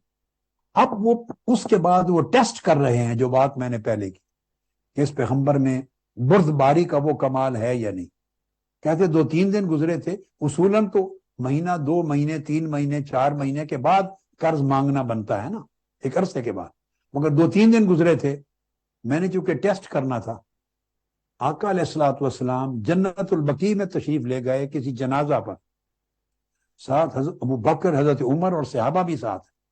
جب جنازہ سے فارغ ہوئے تو آپ ایک دیوار کے پاس کھڑے ہو گئے، میں آپ کے قریب چلا گیا، میں نے آپ کی چادر کھینچ لی، جو پہنی ہوئی تھی چادر، سختی کے ساتھ اس کو زور سے کھینچ لی، نیچے گر پڑی، اور میں بہت ہی کری سخت لہجے اور سخت چہرے کے ایکسپریشن کے ساتھ میں نے بآواز بلند بڑی بےہودگی کے ساتھ کہا، اے محمد میرا قرض واپس کیوں نہیں کرتے؟ 2 دن گزرے، اور پھر میں نے کہا عبد المطلب کی جتنی اولاد ہے ساروں کا یہ حال ہے، قرض کھا جاتے ہیں، واپس نہیں کرتے، یعنی اس طرح کی غلط ملت باتیں کی۔ سیدنا فاروق اعظم رضی اللہ تعالیٰ عنہ کھڑے تھے، جلال میں آ گئے، انہوں نے کہا خدا کے دشمن، اگر یہ آقا علیہ الصلوۃ والسلام سامنے کھڑے نہ ہوتے تمہارا سر اڑا دیتا. تمہیں شرم نہیں آئی؟ کیا بات کہہ رہے ہو اللہ کے محبوب کے ساتھ. آقا علیہ السلام نے تبسم فرمایا، روکا عمر ٹھنڈے رہو ٹھنڈے رہو، تبسم فرمایا اور ہنس کر آقا علیہ السلام نے فرمایا اس کو عمر ساتھ لے جاؤ، اس کا قرض بھی عطا کر دو پورا میرے خزانے نبوی خزانے میں سے اور اس کو پھر اوپر 20 سا اور بھی بڑھا کے دے دو، سامان جو اس نے دیا تھا اس سے 20 سا اور بھی دے دیں. سیدنا فاروق اعظم رضی اللہ تعالیٰ عنہ نے ان کا قرض بھی دے دیا اور اس کے بعد اوپر احسان بھی کر دیے بہت. میں نے پوچھا، آپ زید بن سونا کہتے ہیں، میں نے پوچھا عمر سے یہ زیادہ کیوں دے رہے ہو مجھے؟ اس نے کہا مجھے آقا علیہ السلام نے حکم دیا ہے کہ زیادہ دو. زید بن سونا کہتے ہیں اس پر میں نے حضرت عمر سے پوچھا، اے عمر کیا آپ مجھے پہچانتے ہیں میں کون ہوں؟ انہوں نے کہا نہیں میں نہیں پہچانتا. انہوں نے بتایا میں زید بن سونا ہوں. انہوں نے کہا اچھا زید بن سونا جو اہل کتاب کا عالم ہے، اتنا بڑا عالم ہے اہل کتاب یہود کا، تو تم عالم ہو کر اس طرح کا رویہ اور بےہودگی کیوں اختیار کی؟ تو توقع نہیں تھی کہ تم اس طرح کا کام کرو، کیوں کیا؟ اس یہودی عالم نے کہا درست بات ہے توقع نہیں تھی، میں اتنی بےہودگی اس لیے کی کہ پہچان سکوں یہ سچا پیغمبر ہے یہ نہیں. میں ان کی بردباری کا جائزہ لینا چاہتا تھا، ان کے اخلاق کا جائزہ لینا چاہتا تھا، ان کا حوصلہ دیکھنا چاہتا تھا، ان کا حلم دیکھنا چاہتا تھا. اور جب میں نے ان کا یہ عالم دیکھا تو میں پہچان گیا اللہ کا سچا رسول ہے. فأشهدك یا عمر اننی قد رضیت باللہ ربا وبالاسلام دینا وبمحمد نبیا. اے عمر تمہیں گواہ بناتا ہوں، جان لو میں ایمان لے آیا، اللہ میرا رب ہے، اسلام میرا دین ہے اور محمد میرے نبی ہیں صلی اللہ علیہ وآلہ وسلم. یعنی یہ میں نے ایک گوشہ اس کے چند آقا علیہ السلام کی حیات طیبہ اور سیرت طیبہ اور اخلاق محمدی کے چند ایسپیکٹ ایک گوشے کے بتائے. ایک اور واقعہ ہے، ابو ہریرہ رضی اللہ تعالیٰ عنہ روایت کرتے ہیں، نسائی، ابو داؤد اور مسند احمد میں ہے، آقا علیہ السلام مسجد نبوی میں بیٹھے ہیں، اٹھے، صحابہ کرام ساتھ چل پڑے. ابھی مسجد کے سین میں تھے کہ ایک شخص آیا، اس نے آقا علیہ السلام کی چادر پکڑ لی. آج سارے چادر کے واقعات. یعنی میں بتانا چاہتا ہوں کتنی بردباری، کتنی حلیمی، کتنا فضل و کرم، کتنی سخاوت نفس، کتنی عفو درگزر، کتنی عظمت. آقا علیہ السلام یہ اخلاق کی روح ہے، کنجی ہے اخلاق کی. وہ شخص آیا، اس نے آقا علیہ السلام کی چادر کھینچی اور اتنی زور سے کھینچی فحمر رقبتہ کہ آپ کی گردن مبارک سرخ ہو گئی اس کے نشان سے. اور یہ اس لیے بتانا بھی ہے کہ ہم غصہ کرتے ہیں تو پھر کہتے ہیں ہماری طبیعت جلالی ہے. کیا جلال کی بدنامی ہے اور جلال کا کتنا برا استعمال ہے. ہم نیکی کا کام کرتے ہیں دوسروں کو گالیاں دیتے ہیں، نیکی کا کام کرتے ہیں کسی کی چھوٹی سی خطا برداشت نہیں کر سکتے، بھلائی کا کام کرتے ہیں اور دوسرے کے ساتھ سختی سے پیش آتے ہیں. اس لیے آقا علیہ السلام کے اخلاق کے طیبہ کے یہ گوشے میں بیان کر رہا ہوں. آقا علیہ السلام کی گردن مبارک سرخ ہوگی اور اس نے پھر کیا کہا؟ اس نے کہا یا محمد احمل لی علی بعیری ہذین، علی بعیری ہذین، یہ میرے 2 اونٹ ہیں، یہ دونوں اونٹ غلے سے لاد دیں. چادر کھینچ کر گردن مبارک سرخ کر دی مسجد کے سین میں، ابھی باہر نکلنے کی فرصت بھی نہیں دی، اور کہتے ہیں یہ میرے دونوں اونٹ غلے سے لاد دیں. اور آگے کیا کہتے ہیں؟ فَإِنَّكَ لَا تَحْمِلُ مِن مَالِكَ وَلَا مِن مَالِ أَبِيكَ. اور یہ جو کچھ آپ مجھے دیں گے نہ اپنے مال سے دے رہے ہیں نہ اپنے باپ دادا کے مال سے دے رہے ہیں، یہ اللہ کا مال ہے، اس میں سے دو. آقا علیہ السلام سے کہا نہ اپنے مال سے نہ اپنے باپ کے مال سے، اللہ کے مال سے دو. اب آقا علیہ السلام نے فرمایا درست ہے، مال نہ میرا ہے نہ میرے باپ دادا کا، اللہ ہی کا مال، میں بھی اللہ کا. تمہیں دیتا ہوں، مگر یہ بتاؤ دینے سے پہلے جو کچھ تم نے میرے ساتھ کیا، اب حدیث پاک کے لفظ ہیں، اس کا بدلہ نہیں پہلے ہو جانا چاہیے؟ آقا علیہ السلام نے فرمایا، اس نے کہا میں بدلہ نہیں دوں گا۔ آپ نے دوسری بار پھر فرمایا میں دیتا ہوں، مگر کیا جو تم نے میرے ساتھ زیادتی کی آپ کیا سمجھتے ہیں اس کا بدلہ پہلے ہو جانا اچھی بات نہیں؟ اس نے کہا میں نہیں دوں گا۔ تیسری بار پھر پوچھا اس کا بدلہ کیا خیال ہے؟ اس نے کہا نہیں دوں گا۔ جب تینوں بار اس نے انکار کر دیا تو آپ مسکرا پڑے۔ آپ نے حکم دیا اس کے دونوں اونٹ لے لیں، اور دونوں اونٹ ایک گندم سے اور ایک کھجور سے لاد کے بھر کے دے دیے، اور پھر آ کر السلام مسکرا پڑے اور صحابہ کرام کو فرمایا چلو اپنے کام چلیں جس کے لیے چلے تھے۔ یہ اخلاق محمدی کا ایک رنگ ہے۔ یہ میں نے اتنے چادر گھسیٹنے کے واقعات آپ کو بتائے۔ ایک یعنی نقطہ ہے، لوگوں کا برتاؤ ہے، بےہودگی ہے، سختی ہے، درستی ہے، زیادتی ہے، مگر اس میں حلم کا دامن ہاتھ سے نہیں چھوٹتا، بردباری نہیں چھوٹتی، طبیعت میں جواباً رد عمل میں بھی سختی نہیں آتی۔ جب آقا علیہ السلام کے اخلاق مبارک کو دیکھیں تو آئینے میں آج ہم خود اپنے آپ کو دیکھیں ہم کہاں کھڑے ہیں، ہماری طبیعتیں کہاں ہیں۔ اور دین پر عمل کرنے والے علماء، شیوخ، طلباء، دین کے دعات، دائی، مبلغین، اللہ کے دین کی تنظیم میں منہاج القرآن اور دیگر دینی تبلیغوں میں دعوت کے کام کرنے والے اپنے آپ کو دیکھیں کہاں ہیں آپ کی طبیعتیں، کہاں ہیں مزاج؟ کوئی جوڑ ہے مزاج محمدی کے ساتھ؟ کوئی جوڑ ہے طبیعت محمدی کے ساتھ؟ کوئی تعلق و نسبت ہے اخلاق محمدی کے ساتھ؟ اگر وہ رنگ نہیں چڑھنا ہم پر تو ہم نے دین کا حاصل کیا کیا ہے؟ اب نرمی دیکھیے آقا علیہ السلام، یہ ایک اینگل ہے۔ اب دین کے امور میں نرمی، بسم اللہ۔ حضرت ابو ہریرہ رضی اللہ تعالیٰ عنہ روایت کرتے ہیں، متفق علیہ حدیث،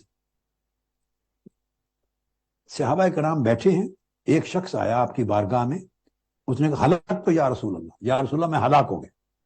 اب یہ ایک حصہ ختم کیا میں نے، یہ لوگوں کے معاملات، لوگوں کے رویے، لوگوں کے ساتھ برتاؤ میں نرمی، خوش خلقی، حلم، بردباری کا یہ عالم۔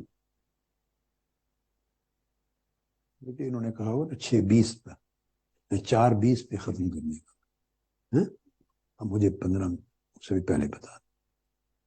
یہ میں نے بردباری لوگوں کے ساتھ معاملات میں بتایا۔ اب دین کے معاملے میں دیکھیے کیا حکمت اور کیا نرمی ہے دین کے معاملے میں۔ ہلاک ہو گیا، آقا علیہ السلام نے پوچھا کیا کر دیا؟ اس نے کہا میں روزے کے ساتھ تھا اور میں اپنا روزہ توڑ بیٹھا۔ میں خلاصتاً بیان کر رہا ہوں تیزی کے ساتھ۔ آقا علیہ السلام نے پوچھا حل تجد رقبۃ تؤتقها، کیا کوئی غلام باندی تمہارے پاس ہے تاکہ کفارے میں اس کو آزاد کرو؟ قال لا، نہیں۔ پھر آپ نے پوچھا فہل تستطيع ان تصوم شهرين متتابعين، کیا تم 60 روزے اکٹھے رکھ سکتے؟ اس نے کہا نہیں رکھ سکتا۔ مطلب یہ ایک روزہ بچا نہیں سکا تو 60 روزے کہاں سے بچاؤں؟ نہیں رکھ سکتا۔ قال لا، آقا صاحب نے فرمایا فہل تجد اطعام 60 مسکینا، پھر 60 مسکینوں غریبوں کو کھانا کھلا سکتے؟ اس نے کہا لا، نہیں کہا، لا لا لا، ہر چیز کا جواب۔ اب اگر آج عالم ہو، مفتی ہو، اور آج کسی آپ کے پاس دین کی دعوت دینے والے کے پاس کوئی آ کے یہ کہہ دے تو آپ کہیں گے نکل جاتے، لین کی آیا، پھر کی لین آیا، نکل جائے، کچھ بھی نہیں کر سکتا تو میں کی کرا؟ ہم کہیں گے میں کیا کروں، نکل جاؤ۔ یہ ہماری اپروچ ہے۔ ہمارے اندر یہ فکر نہیں ہے کہ اس کو پریشانی سے نکالنا ہے، اس کے بوجھ کو ختم کرنا ہے، اس کی مشکل حل کرنی ہے، اس کا فکر ختم ہو گیا ہے۔ اور جب فکر ایسا نہ رہے تو سمجھے بندہ اللہ کے حکم پر اور حضور کی سیرت اور اخلاق کی راہ پر نہیں۔ آقا علیہ السلام نے سن کر فرمایا بیٹھ جاؤ۔ تھوڑی دیر انتظار ہوئی تو کوئی لوگ کھجوروں کا ایک ٹوکرا لے کے آ گئے۔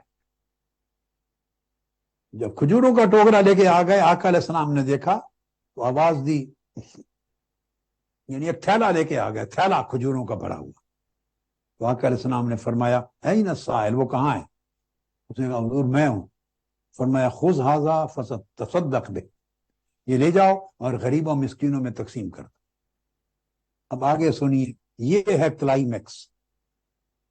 یہ فرمایا جاؤ غریبوں میں تقسیم کر دو، تو وہ کھڑا ہو کے کہنے لگا یا رسول اللہ ہاں الا افقر منی، یا رسول اللہ کیا مجھ سے بھی زیادہ کوئی غریب اور مسکین ہے مدینے میں؟ تو میں کن کو تقسیم کروں؟ میں خود سب سے زیادہ مسکین اور غریب ہوں۔ فواللہ ما بین علابتیہ، مدینے کی پہاڑ وادی کے اندر مجھ سے زیادہ غریب گھرانہ کوئی نہیں۔ آقا علیہ السلام مسکرا، فضاحک النبی صلی اللہ علیہ وسلم حتی بدت انیابہ، اتنا خوش ہوئے، تبسم فرمایا کہ آپ کی مبارک داڑھیں نظر آنے لگ گئی۔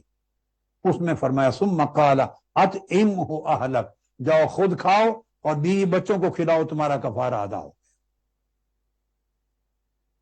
اب دیکھیے، اب یہ شرعی مسئلہ تو آپ، یہ فتویٰ کسی اور کے لیے آپ نہیں دے سکتے، یہ آقا علیہ السلام کے خصائص میں سے ہے، مگر میں آپ کا طرز عمل بتا رہا ہوں، اپروچ، آپ کی اپروچ بتا رہا ہوں، تاکہ اندازہ ہو سکے کہ آقا علیہ السلام کے اخلاق حسنہ کی خوبیاں کیا ہیں۔ پھر آگے سنیے، مسجد نبوی میں بیٹھے ہیں آقا علیہ الصلوۃ والسلام، انس بن مالک روایت کرتے ہیں، اور بہت سے صحابہ نے یہ حدیث کئی طرق سے آئی ہے۔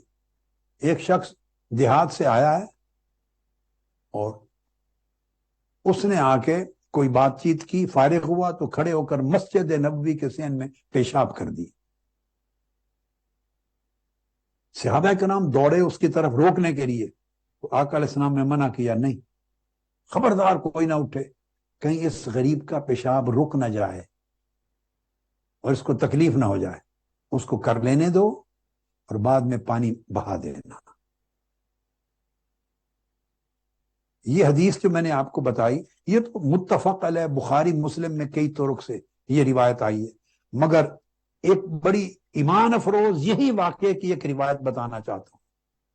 یہ تو عبداللہ ابن مسعود سے ہے، اس کو امام بزار اور ابو یعلا اور دار قطنی نے رجال صحیح کے ساتھ روایت کی۔ یہی وہ شخص ہے جس کا یہ واقعہ، جس نے مسجد نبوی میں پیشاب کر دیا۔ انہوں نے واقعہ بیان کیا کہ وہ بوڑھا شخص تھا، اندر آیا اور اس نے آ کے پوچھا یا محمد متی الساعہ، قیامت کب آئے گی؟ اس نے پوچھا۔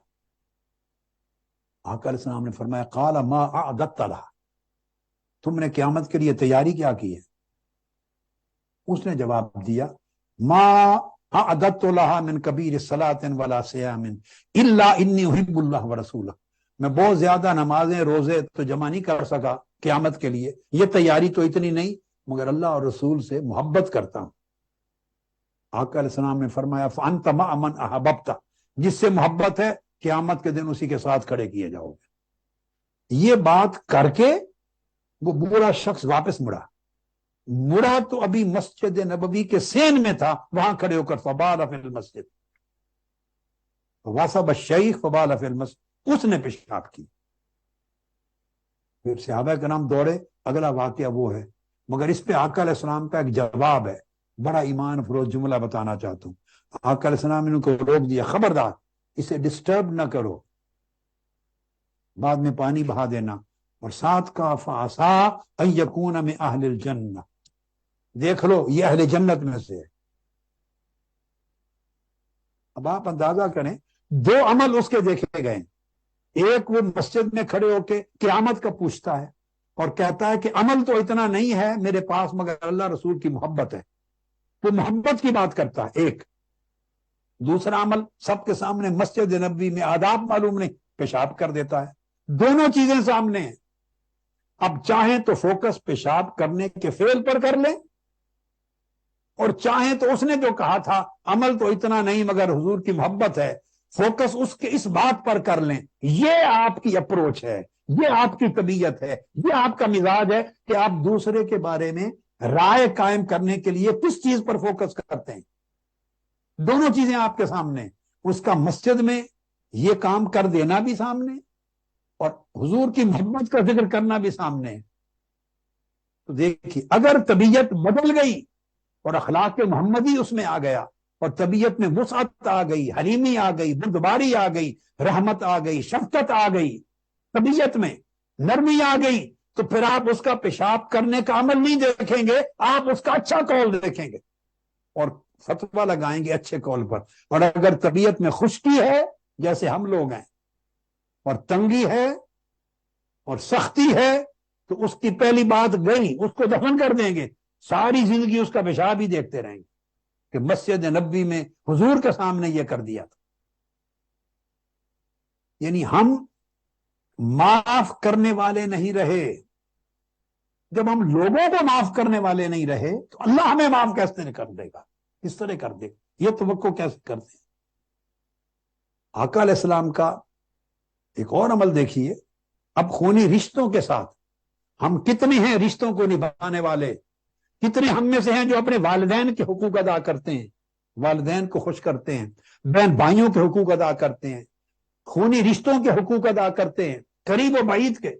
آقا علیہ السلام کا ایک عمل دیکھیے، ایک جب غزوہ حنین ہوا اور بہت سارے اموال غنیمت ملے تو آقا علیہ السلام پلٹے غزوہ حنین سے، تو جعرانہ کے مقام پر تھے، وہاں حوازن کے قبائل کا وفد آقا علیہ السلام کی بارگاہ میں، حوازن کے قبائل کا، اس وقت 6000 قیدی مسلمانوں کے پاس تھے، اور آقا علیہ السلام 6000 قیدی صحابہ کرام میں تقسیم کر چکے تھے مال غنیمت کے طور، جس نے حصہ لیا تھا 6000 قیدی تقسیم ہو گئے تھے۔ بعد میں وفد آیا حوازن کے قبائل کا جعرانہ کے مقام پر، اور امام زہری بیان کرتے ہیں، یہ بہت ساری کتب میں ہے، میں حوالے نہیں دے رہا، وقت بچا رہا ہوں، طبقات ابن سعد میں ہے، امام بہقی کی دلائل النبوت میں ہے، حافظ ابن کثیر کی البدایہ والنہایہ میں ہے، بہت ساری کتب میں یہ ساری تفصیلات آئی ہیں، اور اس کی اصل امام نسائی کی سنن میں بھی ہے۔ تو انہوں نے آ کر کہا کہ یا رسول اللہ، ہمارے وفد میں جو قیدی ہیں آپ کے پاس، جو جنگی قیدی، ان میں کئی آپ کی رضائی بہنیں بھی ہیں، رضائی پھوپھیاں بھی ہیں، رضائی جنہوں نے حضرت حلیمہ سعدیہ نے دودھ پلایا تھا آقا علیہ السلام کو، رضاعت کا رشتہ ہے، تو دودھ کے رشتے میں کئی آپ کی پھوپھیاں بھی ہیں، خالائیں بھی ہیں، کئی آپ کے چاچا زاد بہنیں بھی ہیں، خالہ زاد بہنیں بھی ہیں، اور کئی آپ کی بہن بھی ہے۔ اس میں حضرت شیمہ بھی تھی، وہ بھی جنگی قیدیوں میں آ گئی تھی۔ یہ سارا قبیلہ حضرت حلیمہ سعدیہ رضی اللہ تعالیٰ عنہ کا کثرت سے جنگی قیدی ہو گئے تھے۔ حوازن کے لوگ آئے تو ان کو بتایا، آقا علیہ السلام نے ان کی بات سنی اور فرمایا نماز ظہر کے بعد آنا۔ اب ان کو طریقہ بتایا اور آ کے کہنا کھڑے ہو کر کہ ہم حضور علیہ السلام سے مدد مانگتے ہیں، مدد چاہتے ہیں، تاکہ ہماری عورتیں اور بچے بچیاں واپس کر دی جائیں۔ تو پھر کھڑے ہو جانا، تو میں میرے حصے میں جو آئے ہیں تو میں واپس کر دوں گا، چونکہ تقسیم کر چکا ہوں، ان سے مانگ نہیں سکتا، مگر جب دیکھیں گے کہ میں نے واپس کر دی ہیں، میرا عمل دیکھ کے ہر کوئی اپنا حصہ واپس کر دے۔ انہوں نے کھڑے ہو کر نماز ظہر پڑھنے کے بعد کہا، نستشفع برسول اللہ الی المسلمین وبالمسلمین الی رسول اللہ، یہ ساری چیز بیان کی۔ وَإِنَّا نَسْتَعِينُ بِرَسُولِ اللَّهِ، نسائی کے لفظ بھی، مدد مانگتے ہیں۔ آقا علیہ السلام نے فرمایا میں ان سے نہیں لے سکتا، اپنے حصے میں سارے آپ کو آزاد کر کے دے دیتا ہوں۔ جب آقا علیہ السلام نے آزاد کیے، وَرَدَّ الْمُحَاجِرُونَ وَرَدَّ الْأَنصَارُ، سارے مہاجرین و انصار نے اپنے اپنے حصے کے قیدی آزاد کر دیے۔ اور جب آزاد ہو گئے، ابھی نہیں ہوئے تھے، اتنے میں حضرت خاتون نے کہا، انہوں نے کہا یا رسول اللہ، ایک خاتون آپ کے لیے آپ کو ملنا چاہتی ہے انہی میں سے، اور وہ کہتی ہے کہ میں حضور کی رضائی بہن ہوں۔ فرمایا بلاؤ۔ وہ آئی تو آقا نے فرمایا کون ہو؟ اس نے کہا یا رسول اللہ میں شیمہ ہوں، حلیمہ سعدیہ کی بیٹی، جو آپ کو بچپن میں کھلایا کرتی تھی، بکریاں چراتے تھے، آپ سے کھیلتی تھی، میں شیمہ ہوں۔ فرمایا اس کی کیا علامت ہے، کوئی دلیل ہے کہ سچ بول رہی ہو، شیمہ ہو؟ مجھے کوئی نشان دکھاؤ۔ حضرت قتادہ بیان کرتے ہیں اس نے اپنے جسم کا ایک نشان دکھایا۔ بچپن کا یہ واقعہ، آقا علیہ السلام مسکرا پڑے، آپ کے چشمان مقدس آنسو روا ہو گئے۔ آپ کے رخسار مبارک آنسوؤں سے بھر گئے، روتے جا رہے تھے، آپ کھڑے ہو گئے، آپ نے اپنی چادر بچھائی، فرمایا شیماء بیٹھ جاؤ، کالا سلی توتا وچفئی تشفئی، اب شیماء میری چادر پہ بیٹھ جاؤ، جو مانگنا ہے مانگتی جاؤ، تمہیں دیا جائے گا، جس کی آزادی کی سفارش کرنی ہے کرتی جاؤ، قبول کی جائے گی، کیا مانگتی ہو؟ اس نے کہا یہ 6,000 سارے قیدی ہمارے اس رضاعت کے تعلق کی وجہ سے واپس کر دیں۔ آقا علیہ السلام نے شیماء کو 6,000 قیدیوں کے ساتھ واپس لوٹا دیا، آزاد کر کے۔ یہ اس رضاعت کے رشتے کا اتنا حیا کہ 6,000 قیدی حضرت حلیمہ سعدیہ کی رضاعت کے نام پر حوازن کے قبائل آزاد کروا کے لے گئے۔ کیا ہم اپنے رشتوں کا اس طرح کا حیا کرتے ہیں؟ ہماری زندگیوں میں اس طرح کے حیا اپنے رشتوں کے رہ گئے؟ آقا علیہ السلام کا لوگوں پر عالم یہ صحیح مسلم اور نسائی میں ابو رفاع رضی اللہ تعالیٰ عنہ روایت کرتے ہیں، وہ کہتے ہیں کہ میں خود مسجد نبی میں آیا، آقا علیہ السلام خطاب کر رہے تھے، خطبہ ارشاد فرما رہے تھے، اور میں نے کہا یا رسول اللہ میں ایک پردیسی آدمی ہوں، مجھے دین کا پتہ نہیں، مجھے دین کے بارے میں کچھ بتائیں۔ خطاب کے دوران بول پڑے، آقا علیہ السلام منبر سے نیچے اتر آئے، خطاب چھوڑ دیا، خطبہ چھوڑ دیا، میرے پاس آ گئے، لوگ دوڑ کے کرسی لے آئے، اور کرسی حتی تارا کا خطبتہ حتی انتہا الیہ فاتیا بکرسی فاتیا بکرسی، کرسی لائی گئی، بیٹھ کر آقا علیہ السلام نے مجھے دین سکھایا، جو پوچھتا گیا مجھے بتاتے گئے، میرا سینہ کھل گیا۔ جب فارغ ہوئے تو آقا علیہ السلام پھر ثم اتا خطبتہ فاتم آخرہ، واپس گئے ممبر پہ اور خطبہ ادا کیا۔ آپ دیکھیے اس طرح کا فہم دین کا آج ہماری سیرتوں میں رہ گیا۔ ایک شخص دوران خطبہ اگر بات کر لے، 10 بندے پکڑ کے اس کو زمین کو گرا دیں گے، چترول کر دیں گے اس کو۔ ہمارے مزاج، ہماری طبیعتیں، ہمارے اخلاق، ہمارے بیہیویئر، ان کا کیا تعلق ہے اخلاق محمدی کے ساتھ، بصیرت محمدی کے ساتھ؟ آقا علیہ السلام فرماتے ہیں بخاری مسلم میں، خود فرماتے ہیں کہ میں نماز شروع کرتا ہوں، انی لا ادخل فی الصلاۃ وانا ارید اطالتہ، میں نماز لمبی کرنا چاہتا ہوں، لمبی قرات کرنا چاہتا ہوں، اللہ کے حضور کھڑا رہوں، زیادہ دیر قرات کروں، مگر اچانک مسجد میں کوئی بچہ رو پڑتا ہے تو میں سمجھ آتا ہوں کہ اس کی ماں پر مشکل ہوگی بچے کا رونا سن کر، اور وہ جماعت میں پیچھے کھڑی ہے، میں اس بچے کا رونا اور ماں کی طبیعت کا بوجھ اس کا خیال کر کے اپنی نماز مختصر کر دیتا ہوں۔ بچوں کا اتنا خیال، ان کی ماں کے جذبات کا اتنا خیال، یہ ہے دین کی روح، دین کی روح۔ مسجد نبوی کی ایک خدمت کرتی تھی ایک خالی کالی عورت، بلیک، افریقن ہوگی، اچانک اس کی وفات ہو گئی، رات کا ٹائم تھا، صحابہ کرام نے جنازہ پڑھا کے دفن کر دیا، آقا علیہ السلام کو نہیں بتایا۔ آپ نے پوچھا وہ خاتون نظر نہیں آ رہی، عرض کیا یا رسول اللہ اس کو دفنا دیا تھا، اس کی ڈیتھ ہو گئی تھی۔ فرمایا مجھے کیوں نہیں بتایا تھا؟ آقا رات کا وقت تھا، آپ کو تکلیف نہیں دی، فرمایا اس کی قبر پہ لے چلو، لے گئے، آقا نے نماز پڑھائی، فرمایا میرے نماز پڑھانے سے قبروں کے اندھیرے دور ہو جاتے ہیں اور منور ہو جاتے ہیں۔ یہ دلجوئی کا عالم ہے آقا علیہ الصلوۃ والسلام کا، دلجوئی کا عالم۔ حتیٰ کہ سفر میں آقا علیہ السلام کے ساتھ سفر میں ایک مرتبہ کئیوں نے چیونٹی کی جگہ تھی درخت پر یا زمین پر، چیونٹیوں کی، اس کو آگ لگا دی، چیونٹیوں کو۔ آقا علیہ السلام نے فرمایا کس نے یہ کیا ہے جو آگ لگا کے چیونٹیوں کو جو ان کو جلاتا ہے؟ فرمایا اللہ پاک کی رحمت سے محروم ہوتا ہے۔ چیونٹیوں کو جلانا آقا علیہ السلام کو قبول نہیں۔ کچھ نوجوان مرغی کو نشانہ بنا کے تیر اندازی کی مشق کر رہے تھے، فرمایا کون کر رہا ہے؟ جو کسی جاندار شے پہ تیر چلاتا ہے اور اس کی جان لیتا ہے، اللہ اس پر لعنت بھیجتا ہے۔ یعنی آقا علیہ الصلوۃ والسلام ایک چیونٹی فاختہ تھی، ایک فاختہ، اس کے 2 بچے کسی صحابی نے اٹھا لیے، وہ چیختی ہوئی آئی، آقا نے فرمایا اس کے بچے واپس کرو، مت کر پاؤ فاختہ کو، اللہ پاک اس پر لعنت فرماتا ہے جو اس طرح کسی جاندار کو تکلیف دے۔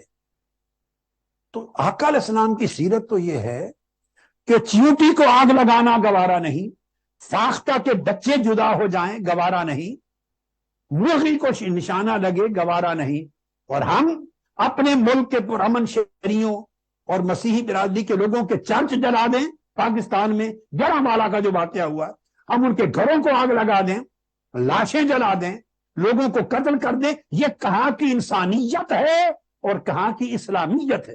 کون سے دین پر عمل کر رہے ہیں آپ؟ کس نبی کا کلمہ پڑھتے ہیں؟ آپ کا اسلام پوری انسانیت کے محافظ ہیں، مسلم ہو یا غیر مسلم، یہ پرامن ہے، سب کی جان و مال، عزت و آبرو اور اس کی راحت و سکون کی حفاظت کرنا ہر مسلمان پہ فرض ہے۔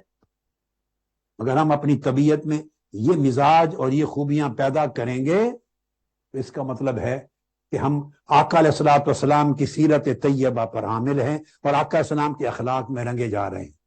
ان اخلاق محمدی کا رنگ اپنے اوپر چڑھائیں تاکہ آگے جو زندگی ہے وہ سنورے، ہماری مشکلات آسان ہوں، اللہ کی رحمت کا نزول ہو، اور جب خلق خدا کے لیے آپ اچھائی کا پیکر بنیں گے تو اللہ پاک اس کے صدقے سے آپ کی زندگیوں کے لیے اچھائیاں پیدا فرما دے گا اور تنگیاں مشکلات ختم کر کے آسانیاں پیدا فرما دے گا۔ خیر خیر کو جنم دیتی ہے۔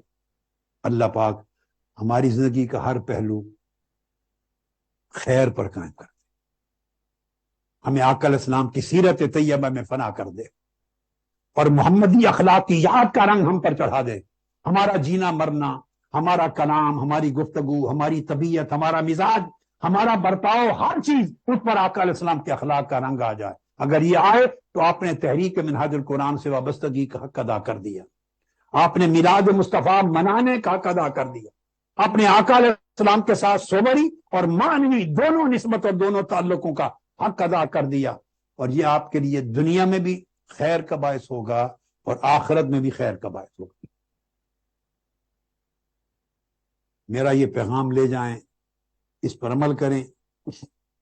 حدیث کی کتب آ رہی ہیں، حدیث کے حلقات قائم کریں اور حدیث کے ذریعے آقا علیہ السلام کے اس اخلاق کے پاک کو سیکھیں، آگے سکھائیں، پہنچائیں نسلوں تک، اور حدیث کے ذریعے حضور کی سنت و سیرت کے نور کو پورے معاشرے میں عام کر دیں۔ اللہ پاک آپ کو سلامت رکھے، اپنے حفظ و امان میں رکھے، اللہ کی رحمتوں اور برکتوں کا نزول ہر وقت آپ پر ہوتا رہے، آقا علیہ السلام کی بارگاہ کی توجہات نصیب ہوتی رہیں، اور ہر وقت ٹھنڈا سایہ اللہ کی رحمت کا آپ کے سروں پر رہے، آقا علیہ السلام کی رحمت کے اندر نہلاتے رہیں ہر وقت، اور دنیا اور آخرت کی نعمتوں سے مالا مال ہوں۔ اللہ پاک آپ کی مشکلات کو آسان فرمائے، پورے پاکستان اور پورے عالم اسلام اور امت مسلمہ کی مشکلات کو آسان فرمائے، اور آپ کو زندگی میں اور آخرت میں ہمیشہ خیر آپ کا مقدر کرے۔ میرا بہت بہت پیار لے جائیں، میرا سلام، میری دعائیں، اللہ پاک کی رحمت آپ کے ساتھ ہو۔ اور پھر بار دیگر منہاج القرآن کی پوری انتظامیہ، ناظم اعلیٰ خرم نواز گنڈا پور صاحب، ان کی پوری ٹیم، اور جواد حامد کی ٹیم، اور عین الحق بغدادی کی ٹیم، حافظ سعید رضا بغدادی ان کی ٹیم، جنہوں نے انتظامات میں اور پھر الیکٹریسٹی اور دیگر سارے انتظامات، M S M, youth league, تحریک، ویمن لیگ، سب جنہوں نے اس محفل کو کامیاب کیا ہے اور حصہ ڈالا ہے، اللہ پاک سب پہ اپنی بے پایاں رحمتیں اور برکتیں کرے۔ سلامت رہیں، ہمیشہ شاداب رہیں، آباد رہیں۔ والسلام علیکم ورحمۃ اللہ وبرکاتہ۔ کچھ ہو گیا کام میں؟ ٹائم ایک راج دولار